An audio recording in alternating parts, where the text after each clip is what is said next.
It's Prime Month. This is my cheat sheet for Thursday, June 6th. Jim approved of my hair in preparation for this. Alright, so hold your wallet and get ready for the gold rush again. Yeah, the Fed. I think they're going to be at it again. You probably have heard, if you've exposed yourself to any of the financial market talk this week, of our good old friend, QE. Quantitative easing, or in actual English, buying our own debt, creating new money to buy our own debt, monetizing our debt.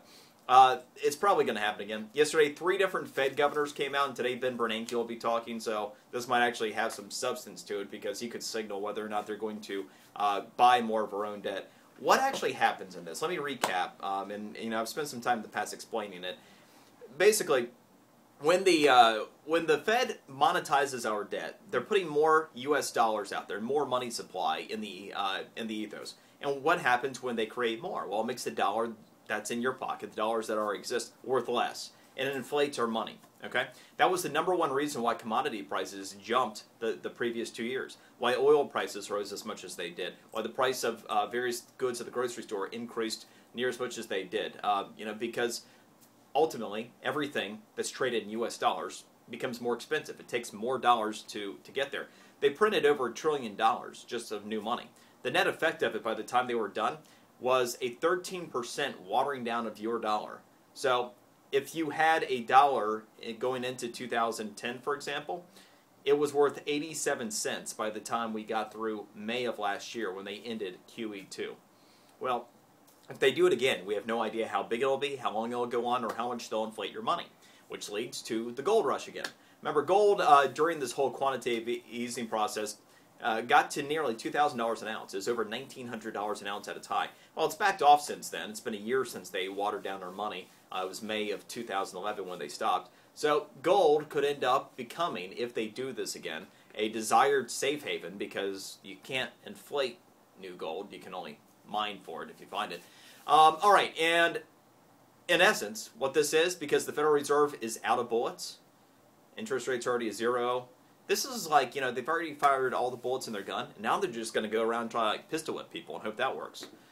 In any event, when the stock market reacts positively to it, keep in mind that the stocks have to rise in value just to keep your overall investment at 0, right? So people go, oh, it's good for the stock market. Well, no, you don't end up any better by the time you get done. You have to do better in the stock market just to stay even. All right, this is important. This is about LinkedIn and eHarmony. If you have an account of either one, you need to listen up. Yesterday, 6.5 million LinkedIn users had their usernames and passwords compromised. They were stolen by hackers, okay? So 6.5 million people are in real need of changing that information and decoupling it from any other sites you might have.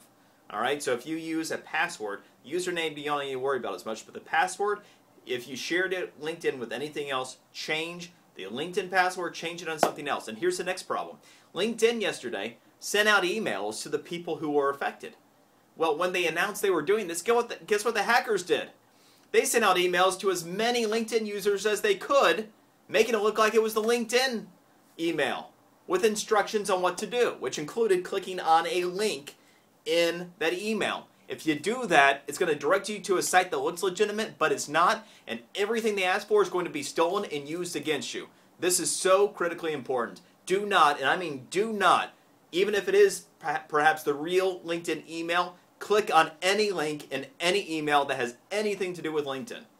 Don't do it. Go to LinkedIn itself, the site directly, and then change your information, regardless of if you were affected or not, because we really don't want to take those chances at this point. In eHarmony, well, the hackers got to eHarmony yesterday too. 1.5 million user accounts were stolen. Now, I'm not aware of any email scams, likes of which I just explained with LinkedIn. Nevertheless, if you have an eHarmony password, same deal. Change it. Don't take chances that you weren't one of the 1.5 million affected. Decouple it from any other sites you use.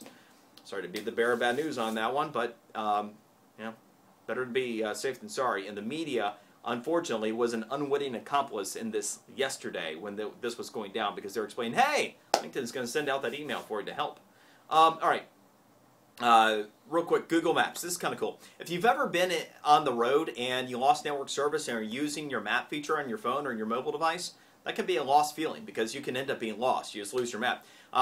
You're going to be able to, on a Droid device, and this is important, download your Google Map at any point. It's always a good idea on a road trip to go ahead and do that just in case you lose service. But this is step one of the Map Wars. Remember, Apple's creating its own map service and leaving Google Maps behind?